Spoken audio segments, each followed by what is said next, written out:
I'll watch TV tonight. You are Locked On Fantasy Basketball, your daily podcast on fantasy basketball. Part of the Locked On Podcast Network, your team every day.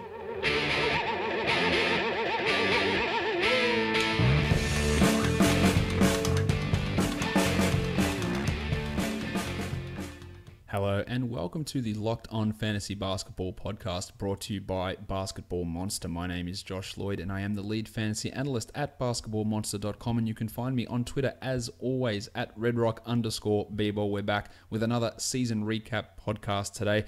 We are joined once again by Kyle McKeown, and we're going to be looking at the Memphis Grizzlies and their 2017-18 season. Kyle, welcome back to the show. Hey pal, thanks for having me on. Let's get to it. Michael Bolton has been absent from the last couple of podcasts. I've got to make sure I throw him in there. Let's start with this Memphis team who obviously clearly underperformed their expectations this season, in large part due to injury, but also some pretty pitiful performances. They tanked their asses off without any shame whatsoever. It ended up not working out in their favor as they slid down to the number 4 pick in the 2018 NBA draft. That might work out well for them. We'll see who's available at that point. But let's start with one thing, and that is the fact that they did fire David Fizdale early in the season. JB Bickerstaff came on as the interim coach, and he has been retained on a 3-year deal to remain the head coach in what I can only describe as a nonsense process. Interviewing no one else, looking at no one else, and nothing I saw from Bickerstaff either at with his time in Houston or his time in Memphis as an interim coach makes me think that he was by far and away the best option that they had. Any thoughts on Bickerstaff? I forgot to check how long they signed him for. Do you have any idea how that is? Because 3 years is what my understanding is. Because he still feels like a lame duck coach. It's like he's still just he's the guy who's there right now for the rebuild still. And yeah, I don't really get it. It's definitely not exciting for the Memphis Grizzlies fan base. The fact that you fired a head coach who was still pretty much well liked by people except for Marc Gasol, and then you take the guy who was working underneath him, who was part of the old regime and who was a lame duck coach who you definitely didn't think was coming back. So you kind of got it in your head that, okay, JB Bickerstaff's the interim coach for this year. We're going to go through a hiring process. And as you said, they didn't have a hiring process. They just finally were like, oh, we've had enough time to see him.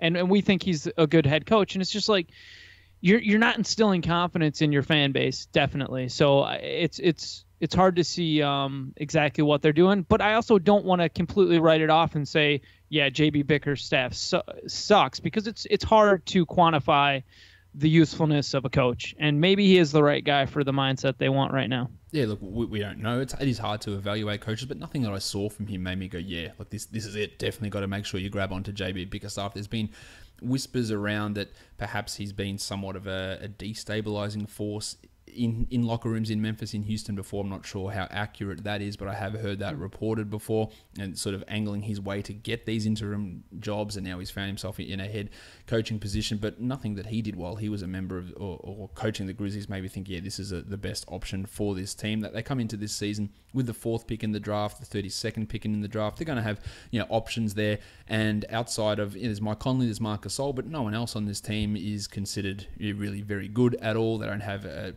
wealth of young prospects, so they'd just be looking for the best player at that spot, whether that is a front court guy, whether Luka Doncic inexplicably falls down to them, and they should be snatching that immediately if it is the case. But there's a lot of options there for them at pick number 4. The free agents on this team, the biggest one here, or the biggest contributor from last season, is Tyreke Evans, who they failed to trade away at the trade deadline. He might be back in Memphis. Who knows what sort of offer he's going to get. He was really good for this team, and I hate to think just how bad they would have been if Tyreke hadn't have been on this team. They probably would have ended up with those number 1 odds for the number 1 pick, because he was playing quite well. The other guy that's unrestricted is Mario Chalmers, who I don't think I'd be wanting to bring back or get into the NBA. He struggled. And then a bunch of non-guaranteed players. Andy Harrison, who I think surprised me this season, Wayne Selden and Amari Johnson, who was signed late in the season, and then Mike Henry and Kobe Simmons as two-way guys. So no real major guys there, with the exception of Tyreke Evans. Do you think that Tyreke can command a decent market this offseason? It'll be interesting to see who decides to potentially go after Tyreke Evans. He's proven I believe now in him as a 3-point shooter. I'll say that. The fact that the last few seasons he's shot, 38% or better. I look at him and I go, all right. Whereas at one point I thought that he was just a driver. Now that I can believe that he's going to have gravity out at the 3-point line, I do think Evans is more intriguing than what he was in the past. He's still just 28, so I shouldn't say just 28, but he's still 28, so he's not, over the hill in regards to NBA age. I think there's a lot of teams that could benefit from getting Tyreke Evans. I don't know exactly where he's going to fit, and I do think that the Grizzlies completely screwed up everything around him last year. He played well, and they didn't capitalize on getting any assets back for him. And realistically, he probably should go somewhere else unless they're going to, because look at what they did to him last year. They just sent him home. And I'm sure there was some part of that where he was like, yeah, that makes sense. I'm not going to play and get myself hurt going in before the playing in not inconsequential games. But in the same respect, like they may have hurt his ability to earn money this season simply because he wasn't playing down the stretch or not proving that, hey, I can stay healthy and I can be productive for the entire season.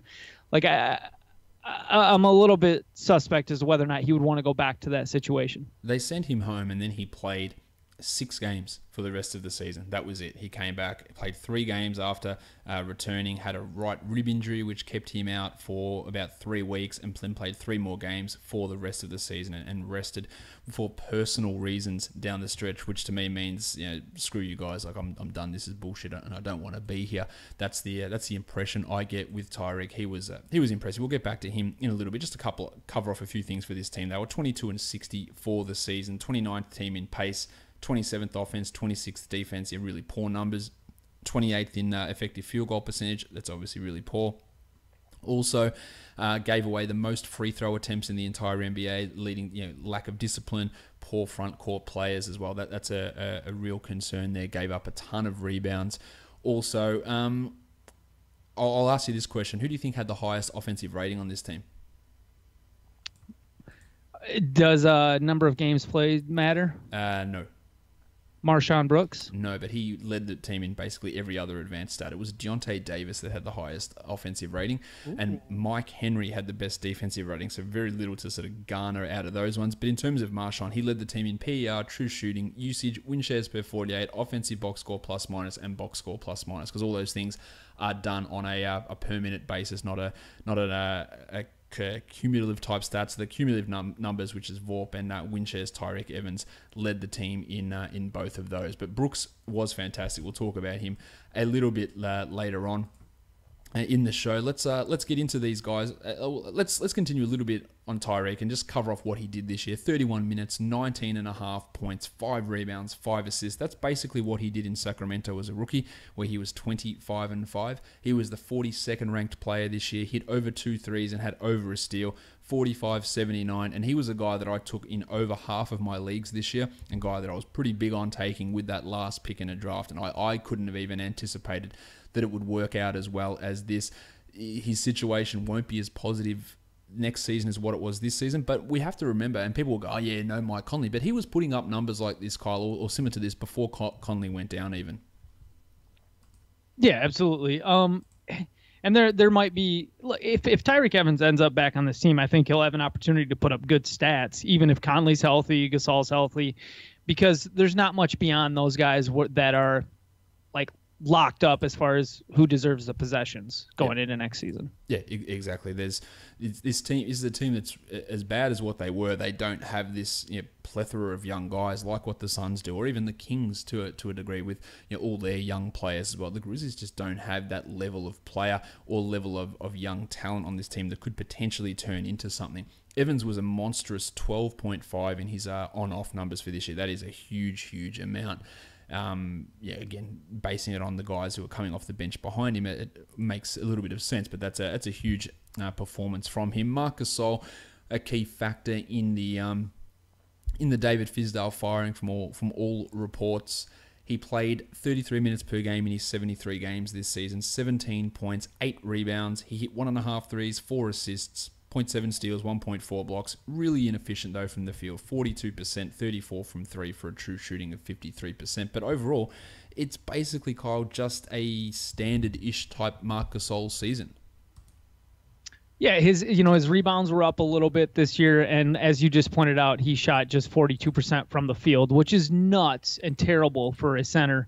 But do you blame that on his age? He's getting old, and he's not playing as well, or do you blame that a little bit on the fact that he was probably disinterested a lot of the season? I think there's both of those factors. His field goal percentage has dropped each of the past 3 seasons. Back in 14-15, he was a 49% shooter, 46.3 the year after, 45.9 the year after, and then down to 42. But he started off shooting really poorly.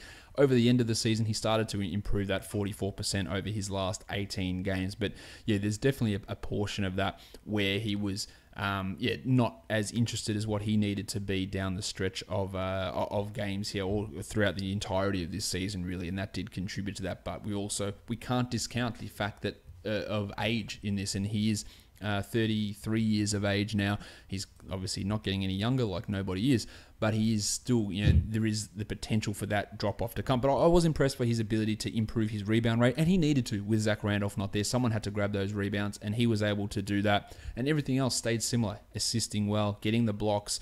The steals are about the same. Threes are about the same. The scoring did dip a little bit this season, mainly because of that efficiency drop. But I think we can expect relatively similar numbers again from Gasol next season. I don't think his role is going to be dropping off anytime soon, but we just have to watch how that efficiency runs. While I expect some improvement, I don't expect him to go back to 50% or anything along those lines. Well, if Mike Conley's healthy, hopefully he just has a complete bounce back. I still think that I doubt it would happen, but I do think that Gasol should be on the trade block this offseason just so the Grizzlies can see what they can get for him. Yeah, he should be. I don't know if he will be. We will obviously see about that. They don't appear like they're going to be doing that with Gasol, but there is a possibility, and they should be at least investigating and seeing what sort of things they can get from him. He was still quite good defensively, not as good as he has been in the past, and he has slipped from his Defensive Player of the Year type style of play, but still can be a decent enough defensive guy. Mike Conley had that injury which pissed us off to no end consistently. Sort of day-to-day, week-to-week with Achilles soreness, and ended up having surgery on his heel. This is the second time that the Achilles injury has really plagued him over the past 3 seasons. He only played 12 games this year and struggled in a lot of those, especially with the shooting. So people look at it and go, man, yeah, Conley's shit, it was such a waste of a draft pick. And that's right, because he got injured. But also, you can't predict that. You can't predict that was going to be the case. And you also, in these first couple of games, he shot 60% in the first game, and then 21, 30, 47, 39, 40, 22, 44, 53, 40, 36, and 17. So the shooting was just way, way off. Ended up shooting 38% from the field, and he was a 46% shooter last season. So when you look at the numbers, you go, they're shit. Because of that field goal percentage, but it wasn't going to stick at 38% all season. It was going to come up. He shot 31% from 3 when he'd been at least 36% for the 4 seasons prior to that. So in that foot, heel, Achilles, whatever it was, that injury clearly played a part in him not being able to shoot as well as he would have liked to early in the season. Still averaged 17, 2, and 4 with a steal and 2 triples, and Tyreke Evans did siphon some assists away from him, but I think that a fully healthy Mike Conley is not going to be the 122nd ranked player per game that he was this season as we get him back close to being a 20-point per game guy, probably back up to 5.5 to 6 assists, and that efficiency jumping right back up. And I think he's primed to be a steal-ish type player on draft day, I think, at this point. Yeah, we'll want to keep a close eye on the news regarding his health and how he looks, whether we get a peek into that this summer or just when preseason hits. But for the most part, you'd look at Conley and you'd go, keep an open mind towards him next year. Don't just automatically think, oh, he was hurt all last year and he's going to be hurt all this year. Don't get down that route, because you start thinking like that and then you completely overlook a guy like Tyreke Evans, who was in a great situation this year and who was available at the end of the drafts, like Josh talked about, because in a lot of respects, I did that. I think I only took Tyreek in maybe like one of my drafts last year because it took me a long time to come around to the idea that he wasn't going to be one of those guys that I patently avoided. Because the key thing in talking about that is like you said, Josh, it's they may be on like your no draft list for certain rounds, but there comes a certain point in the draft where you say, okay, based on who's available and the ceiling for this player, it's worth the risk at this point to say, I'm going to take him now. And so if Conley starts appearing as ADP of 70, 75, then I'll be all over it. I'll probably own way too much because he's a guy who clearly has top 30 upside. If that efficiency goes back to 45%, then we're talking about a guy who's going to average 20 and 4 and 7 with potentially more steals per game than what he's had in previous years. He was a guy that at one point in his career was averaging 2 steals per game. I don't think we're ever getting back to that. But it was a poor season, obviously punctuated by that injury that cut things short and didn't allow for that improvement to come. Now, you referenced Marshawn Brooks earlier. He came on late, played 7 games, and was pretty much out of his mind. Played 28 minutes, 20 points, 2.7 threes, 3 rebounds, 3.6 assists, 1.6 steals, 50, 87, and the kicker, Cole, 59% from 3. And I will 100% guarantee you he will not be this efficient next season. It is not happening. Do not look into this and go, Marshawn Brooks is the truth. Marshawn Brooks is the future. He will not. Nobody is shooting 59% from 3. This is 7 games and he was excellent, but no Tyreek, no Conley. Limited guys. He was being able to do whatever he wanted to do. He had a 30% usage rate. None of this shit will stick. Pretty much. I mean, Marshawn Brooks was playing really well over in China. He was. His free throw percentage. Well, I don't know. I guess I wasn't watching him, but he was putting up plenty of good stats over there. His free throw percentage 87% this year in those 7 games. I do think his free throw percentage, if you're looking at what he's done in recent years and whatnot, if you're looking at his stats outside of the NBA, it looks like he's just a tremendous free throw shooter. But yeah, it's you can't trust the 50% field goal percentage. You can't trust obviously the 59% from 3-point. That's not going to happen again. His assists were up a little bit with the Grizzlies than what they were in previous times when he was in the NBA. So maybe there's a little bit added passing ability that Brooks has developed over the years. He's 29. He is under contract with the Grizzlies next year, so he should be there. And he might end up being the starter for them if we come back and it's Conley, Brooks, Dillon Brooks. So there's potential for Marshawn Brooks to have consistent and good fantasy value next year, but it's not going to be anywhere near the level that he was putting up this season, playing in games where Marc Gasol was sitting out. So a lot of those games, Mike Conley was out, and there really was just no other talent on this team. He's an old player coming in and just putting up good stats on a crappy team. So don't look too hard at what Brooks did, but you can glean from it the fact that, okay, if he has the opportunity, he might be somebody to keep an eye on going into next year. Now, I will caveat all this stuff with him by saying the Chinese league plays at an extraordinarily high pace, that there is a massive talent discrepancy, but he's played the last 3 seasons for Jiangsu Nangang in the CBA. This is, of course, your home for all Chinese basketball league information. In those 3 seasons, Marshawn Brooks has averaged 35, 36, and 37 points per game. He has shot from 3 41, 41, and 41% from 3. He has shot from the field 53, 50, and 51% from the field, and he has averaged 4.2, 4.4, and 5.7 assists with 2.3, 1.9, and 2 steals per game. So the numbers he is putting up in China have been remarkably consistent, basically the same numbers every single season, and a lot of that stuff did come to the NBA. His assists were up. His 3-point percentage was up. 57% is obviously ludicrous, but a 40% shooter in China, he could be a 40% shooter again next season. From the field, 50% from the field, meaning his 2-point percentage was pretty strong as well. Again, that translated to the NBA. Steal rate was high. He scored well. All these things from 3 years in China, he extrapolated them to 7 games in the NBA. Now, it's not going to stick at a 30% usage or that level of shooting, but to think that he's not the same bloke that he was when he left the NBA, But he's also not the same guy that we saw in these 7-game sample size. And you're right, if Tyreek is gone, he could be playing this role where he can put up a 25% usage and can score 14 points and hit 2 threes a game and have 3 assists and have 1.2 steals and be a useful fantasy guy. So while the end of a season is not always the best indicator of how everything is going to pan out, I think there is some stuff here that we can glean from looking at what Brooks did for this season and putting up those numbers where it was decently impressive. Do you have anything to add on one of the Brookses on this team?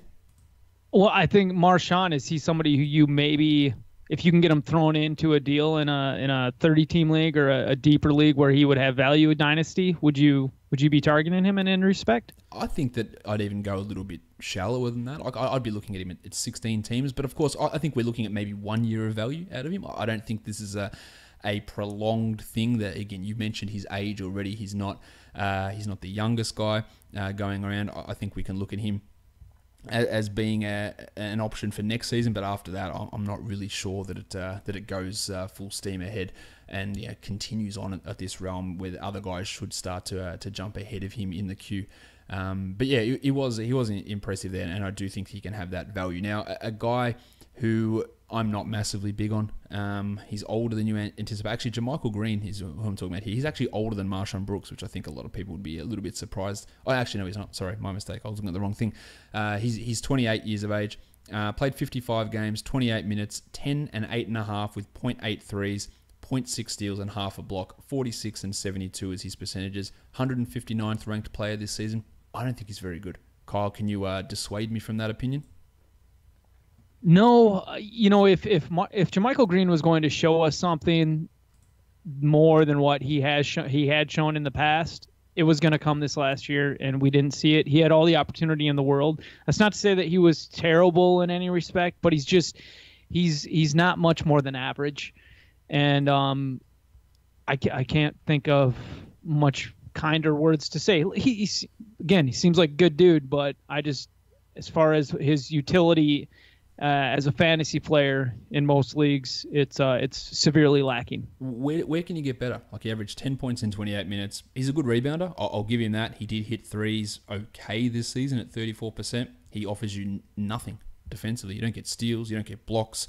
He doesn't get to the line. He doesn't shoot them particularly well. He doesn't pass. He's not a high efficiency guy. Like, what is he? Like, he's just, this is best case scenario, 10 and 8. With no defensive numbers. This is who he is.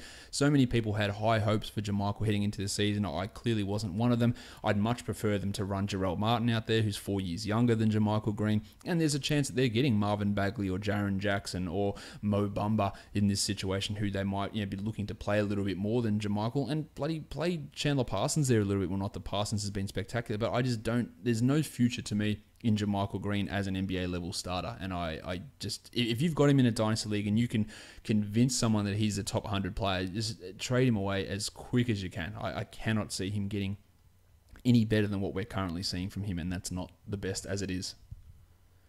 No, I would think that last year was JaMychal Green's best career year. Yep. And that's not saying much. No, it's just really it's fine. Yeah, saying very little. That's great. You're an NBA starter. You put up good numbers, and you do 100 times better than I would ever be able to do in that same situation. But I'm not evaluating my own fantasy prospects.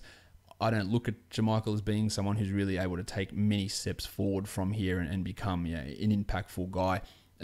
Let's swing it to Dillon Brooks, at one of the players on this team who does have some upside. Played all 82 games, 22 years of age, 29 minutes, 11, 3 and 1.5. 0.9 steals, 44 and 75 with 36%, and he was the 207th ranked player this season. He was another player I spoke about in the 2017 draft recap. The second half of the season, or the stretch of the season, he was putting up monster numbers. He saw his usage go through the roof. 18 usage for the season, but 24% over the last 26 games of the year. Scored 16, 22, 15, and 36 points in the last 4 games of the year. Had more 20-point games over those past 6 weeks of the year than we saw earlier in the season. But Kyle, as we talked about, no Tyreek, no Gasol, no Conley. Everyone was out, and other players who shouldn't be taking on as large a role as they were taking on that role, and that was what Brooks can do. what do you see from him? Because I think that once a team starts to get better, he's going to get lost in the shuffle a little bit. He might get, if they find somebody legit to play over him, fine. But for right now, I'm looking at Dillon Brooks and thinking he's going to be their starter at small forward next season. That's a yeah, I think that's possible. I think that's and that likely. From that perspective, he's definitely interesting in someone to keep an eye on, to see if we get any kind of interesting news about him and what he does in the off season, or just to see how much he develops going into next year. I think he's got pretty decent size at that 6'6", 6'7", and he can do a little bit. You know, he can put the ball on the floor, he can attack the rack, he can shoot. He's a willing deep shooter, even if he's not necessarily the most efficient there yet. But then again, you don't want to overreact to his efficiency numbers as a rookie, knowing that there is different hurdles that he's jumping over. I like Dillon Brooks. I think that there's potential for him to become more than what people think, but I also I wouldn't be surprised if he just kind of is what he is as well. And that's a scrappy player who is a willing defender. You know, I do love his effort. I think it's pretty dang consistent, regardless of the fact that he was playing on a crappy team with a changing rotation every single night. He was one of the few pieces that was in there getting big minutes almost all the time, even though every once in a while he would play smaller minutes than it would have been expected. Overall, I like Dillon Brooks. I think he fits for the modern NBA. Ultimately, I think he would be best served as being a shooting guard. But the fact that he does have a little bit of extra size and can slide up to that small forward spot is, I think it's going to help him. And he can do a little bit of ball handling, which you didn't see necessarily a ton of assists out of him, but I think that is in his repertoire. And we did see in the final 6 games of April that he did get 4 assists per game during that stretch. So I would say that there's a little bit more we can see from him next season in regards to his passing, if given the opportunity. I've been a little bit critical of Brooks, but I will say this. When he was asked to take on a larger usage role, he did it, and he did it successfully. When he was asked to take on a larger ball handling and distribution role, as you mentioned, he did it, and he did it successfully. When he was asked to play defense, he did it, and he did it pretty successfully. And all those things are really strong. But on a per 36 basis for the course of the season, he was the 415th ranked player. 14 points, 4 rebounds, and 2 assists. 1 steal, 1.5 threes. Like really middling numbers. But when he was forced into those larger roles, he took them and he was able to execute. The thing that I fear is that next season when Conley's there, and if they bring in another high-level player and Gasol is there playing more, and will he be pushed back into that minute role that he was playing in, basically just being a space filler in those minutes when he was starting, which he did for the majority of the season? Or will that extra offensive burst that we saw from him come to the fore, and he'll be able to establish himself as third in the pecking order behind Conley and Gasol? Could he do that, or fourth behind Marshall and Brooks, or does he push himself even further down back to what he was at the start of the year? And that's the hard part here, is evaluating, hey, it looks sexy, but where does he fit in once everyone is back, and where does he slot into that? So he is an interesting guy who had flashes early in the season, really did nothing for 4 months probably, and then picked it up over the course of the last 2 months of the season. Andy Harrison's another one of those guys, Kyle, who took his opportunity. He ran with it. He was one of the worst players in the NBA in his rookie season, but clearly wasn't that this season. Dealt with a wrist injury. He's another guy that was playing big minutes and then didn't play down the stretch, allowing Brooks these extra minutes. Averaged 9.5 points, 2 rebounds, 3 assists, 0.7 steals. And at this point, I think that the Grizzlies should feel comfortable with him going in as a backup point guard ahead of someone like Mario Chalmers, given how he played this season. I like Harrison's size at 6'6" as a backup point guard for his defensive capabilities there, but I still haven't seen, and I haven't really seen anything from him that makes me feel like he's deserving of being in a consistent rotation role on a good team. No, not a good team.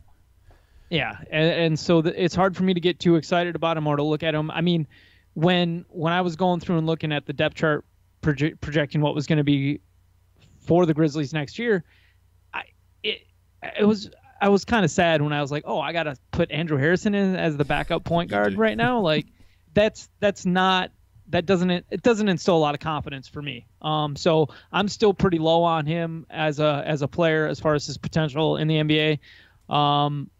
And I don't think you're going to get much more rosy of a breakdown for me on Andrew Harrison.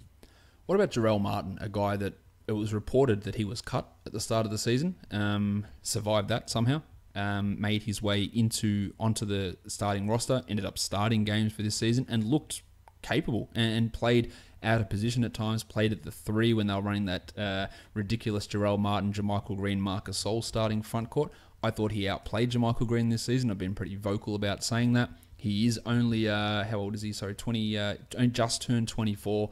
Averaged 8 and 4, half a 3, half a steal, 0.7 blocks, 45, 77, and 35%. I think that he is a guy that they should be looking to get into that JaMychal Green role. I think that 4 years younger, I think he's got an opportunity to be not necessarily a starting caliber player, but a guy that they should be looking at as a backup at the 4 and the 5 ahead of Green. Yeah, it would be interesting to see. Martin's got 2 more years with the Grizzlies. One of the second year's a qualifying offer. But as you said, they were talking about, there was a report in preseason last year that he was going to get waived, and then of course he just played good enough to earn the role. It's hard to know how he's going to fit in. I do think that he showed a versatility, took advantage of the opportunity to play out of position, to play essentially 3 positions this year between the 2 forward slots and center at times. So I don't know that he's going to rise into some kind of prominence on any team, but I do think he proved that he can be a good rotation piece or a good kind of 3-and-D type guy with defensive versatility, and that he has the strength to match up with some of the stronger guys out there, and at the same time the athleticism to be able to, and the quick enough feet to be able to go out on the perimeter. So if nothing else, I think he is one of the positive stories from the Grizzlies this year, in that he showed that he probably does have a spot in the NBA going forward, and he's not somebody who deserved to get waived last preseason. But as far as whether or not he's ever going to be somebody who legitimately deserves 23 minutes a night, which is what he got last year, I don't know that a winning team is going to find that big of a role for him at any point in his career. Yeah, I can totally say that. I think he deserves a spot in the NBA, but whether that's in a high minute role, I don't really think that's the case. Chandler Parsons, just another poor season. 36 games, only 19 minutes per game. He's approaching 30 years of age. On a positive note, before we get into the negatives, he shot 46% from the field. He shot 42% from 3, and that was one thing that was really lacking from him the season before. He just couldn't hit any shots. He couldn't get any elevation. But clearly the knees are still an issue, Kyle, and I'm ready to just be done with this guy. Yeah, I'm just happy for him that he's playing in Memphis, so everybody can just kind of forget about him, because it's sad. Like, it's $90 million, and this is what you've gotten out of the first 2 seasons for $45 million. Like, that's insane. You pointed it out. When I was looking through his stats for what he did this year, I said, 42% from 3. That was the one, green light thing about him that was nice. Other than that, it's just the knees aren't healthy, and they're never going to be healthy. And I don't think there's any reason to think that something's going to change in that story. No, he's 30 years of age. It's not going to get any better. He shot the ball well, but still defensively struggled, still has movement issues. He's just not going to be the same as that guy that we saw literally be a top 50 player in his time in Dallas and in Houston, and it's just not going to happen again. And it's sad. You cannot blame him at all. He gets so much hate directed at him on Instagram and Twitter. You're stealing money. Like, they offered the contract. He signed the contract. They knew the state of his knees. Well, they should have. There was no secret that he had knee issues. He's been injured. That's as simple as that, and it's not a good situation for Memphis. It's not good for him. He's still getting his money. He's still banging birds all over the place. He's loving that part of his life, but he can't do what he wants to do. He can't get on the court, and he can't be that same player, and he's never going to be that same player again, unfortunately. few players left here, Kyle, to talk about. Let's see which ones you want to get into here. Wayne Selden, Ben McLemore, Deontay Davis, Ivan Rabb, or Kobe Simmons. Anyone there that you've got distinct thoughts on? Ben McLemore is under contract for next year, guaranteed. So what does that mean? Because even when they could have turned to Ben McLemore and said, hey, look, everybody else is injured. We're just going to throw you out there and give you tons of minutes and see if you're going to be a part of what we're doing next season. They didn't do that. No. McLemore was a guy where I thought, okay, Sacramento, the dysfunction, they used him poorly. George Karl really killed his career. I thought, hey, he's an opportunity here. But I'm out on him. He's only 24, so we're not talking about an old player. He's still got some hope there, but he was atrocious this season. He's not deserving of the contract he's got. Not that it's a big contract. He was piss poor. Dillon Brooks, Marshawn Brooks, they're clearly ahead of him in my opinion at this point. Yeah, Mike Henry provided better action at times. Yeah, defensively from what McLemore did, my faith in him is done. There's no reason Ben McLemore shouldn't have been able to find a way to be the starting shooting guard or small forward on this team, and he couldn't get it done, and that's just it makes you want to write him off in a lot of ways. But as you pointed out, essentially it's the same thing as last season. You're keeping an open mind simply because he's still only 25, but we'll see. One last guy who I am interested in for the future, and that's Deontay Davis. He's 21 years of age. He played 62 games in 15 minutes, 6 points, 4 rebounds, 0.6 blocks, 61% from the field for a true shooting of 62%. Had his moments, but the concern I have with Davis is just spacing out. The defensive IQ is he can block a shit ton of shots. He can grab boards. He can score with high efficiency. But I worry about his defensive decision-making at times, and that does limit him. Now, clearly he is behind Marc Gasol on this team. He's still got a long way to go, but we're talking about a bloke that's still only 21 years of age and was able to hold his own, an on-off of only negative 1.1, which is not a bad number when you're backing up Gasol, decent defensive metric numbers. He showed enough per 36, 13.5 and 9.5 with 1.5 blocks, and that can go up. I think that block rate can really increase as well for him, and I wouldn't be surprised in 2 years if he is a guy knocking on the door of the top 100, and I wouldn't also be surprised if at the end of his rookie contract that he doesn't even get a restricted free agent tender offered to him. It could go either way, but he showed enough this season as opposed to last season where I go, okay, well, it is moving in the right direction. I'm conflicted because there is a part of me that thinks, why couldn't he have carved out a bigger role this season? Yep.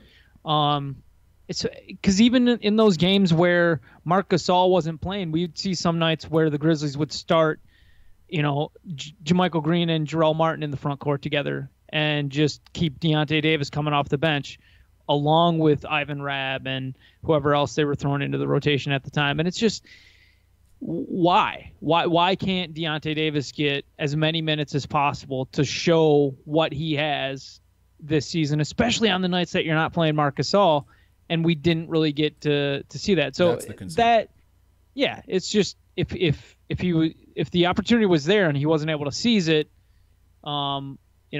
is he just going to continue to be that player who has kind of that aloof or lack of concentration that a lot of people say that he consistently has out on the court? He was elite finishing at the rim this season, but he's a poor rebounder, and that's something that he does need to improve on as well. But you're right, all those things you touch on, he had the opportunity, he didn't grab it, he showed flashes, and you think, okay, he's still only 21, so let's just wait and see how this all pans out for him. But there was some positives and also, of course, negatives with the way that he played this season. Kyle, unless there's anything that you really want to add on Amari Johnson, I reckon we might be done on Memphis here.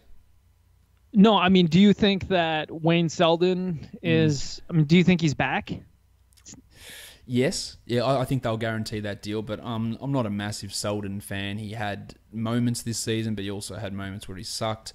I didn't see enough for him to get overly excited. Shot 40% from three. That's good. Maybe he can turn himself into a Wayne Ellington type role player where he hits those threes, and that's highly valuable. But Ellington's in a really different class a lot of the time to these other 3-point guys. I didn't see much from Selden. Had that quad issue similar to Kawhi Leonard, which kept him out for the majority of the season. What did you think of him? It was frustrating because he didn't seem to be able to get healthy. So It was hard to trust that even when he was playing, that he wasn't under some kind of minutes limitation, or that we were really getting to see what he can do. And I feel like that's bugged him most of his career, is the inability to get on the court, stay and to be consistent. So it's hard to look at Wayne Selden and think that there's much hope for him next season beyond being essentially what he was this year, which was somebody who filled in holes where needed. That's not to say that it doesn't have a good level of talent. It's just to say that he hasn't been able to capitalize on that. What about Ivan Rabb? That's really the last guy that I think we haven't touched on. What were your takeaways from him in his rookie season? I talked about him a bit on the draft recap show. I thought that he showed flashes that we thought we could get from him back when he was a freshman at Cal, and projected to be potentially a lottery pick back there. Obviously, he fell away, but I thought he showed enough to make me think, he can be a guy that is someone that I'd like to see them give a little bit more playing time and potentially move into a Jarrell Martin or JaMychal Green role as we move forward. He rebounded the ball very well. Defensively, he was okay. He had some okay scoring nights. He was quite efficient from the field, from the line. Really, some impressive signs for him. It took a while to get going. For him, his G League numbers were pretty good, but ended the season with a couple of double-doubles in April, some strong rebounding nights, some good shot blocking nights. I thought he was, after really not seeing the court at all in the 2017 portion of the season, I thought that he showed enough to make me think, that's a pretty good guy to grab with a second-round pick. Yeah, I'm still not convinced that he's going to make it in the NBA in regards to being somebody who we talk about consistently. Yeah, that's right. He might just end up being a JaMychal Green type player in that he's just he's another maybe rotation piece. But if there's I don't like that. Ivan Rabb coming into the NBA, I thought, okay, this guy can shoot it a little bit. I don't understand why guys like Deontay Davis, who I thought coming into the NBA showed that he could shoot the long two. Why didn't the Grizzlies have these guys shooting threes at all last year? At least shooting the damn corner three. Like, the fact that neither one of those guys were taking threes on a team where you have Marc Gasol taking threes. I don't know, man. Is that a negative of Bickerstaff's coaching, perhaps? It might be, but then again, I don't look at Bickerstaff and say, oh, he was so constricted in his ideas that he didn't do anything, out of left field last year, and I want to see a coach experimenting when you're playing with a team that's just kind of developing or is tanking. And so it upsets me a little bit. I'm sure that these guys are practicing 3-point shots in practice, but it's the modern NBA. Pretty much everybody has to be shooting a three. And when you've got a guy in Ivan Rabb and Deontay Davis, both these guys who I think have the ability to do that, it's a little bit annoying to go look through their stats and say, okay, they're not doing this in the game, like, at all. They're not taking any attempts from out of there. I mean, that means you're also leaving them in probably dead man zones on the court that either disrupts your other players' abilities to attack the rack because they're hanging out closer to the paint, or it just allows their defenders to sag off them a little bit more and collapse on other players because you're not worried about them catching the pick and pop shot or anything like that, or you don't have them out in the corner at all because nobody's threatened by it, because you don't ever have them taking that shot. So it's a little bit frustrating to me, but I guess it is what it is.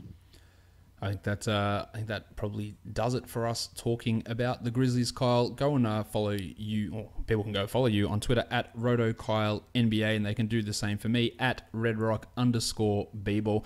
Thank you for coming on today, Kyle, and speaking about the Grizzlies and getting through the fantasy minutia with this team. Thanks for having me on, Josh. I'm going to go follow myself on Twitter. Go do that. I will do the same as well. Make sure that you guys are subscribing to this podcast. Leave a review if you're so inclined. 5 stars would be awesome. And check out the rest of the Locked On Podcast Network at Locked On NBA Net and on the internet at lockedonsports.com. We are done here, guys. Thank you so much for listening, everyone. See ya.